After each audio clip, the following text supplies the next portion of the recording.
এই 50 টাকা দিয়ে ঘুরি। ফুলকে বাঁচাবো বলে আমরা যুদ্ধ করি, একটি ফুলের জন্য আমরা অশ্রু ধরি।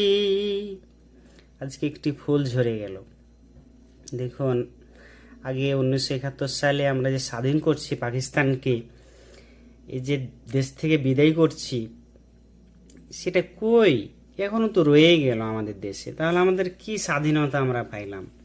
আমাদের দেশে কি স্বাধীনতা আমরা তাহলে এই যে কিভাবে আমরা চলাফেরা করব? আমাদের ভবিষ্যৎ কি? এই যে বর্তমানে এমন হচ্ছে, এই পরিবেশটা অতি শীঘ্রই চেঞ্জ করা দরকার, অতি শীঘ্রই কার্যকর করা দরকার। এই যে 7 দিনের ভিতরে এই যে রামিসার হত্যার ফাঁসি কার্যকর করা দরকার।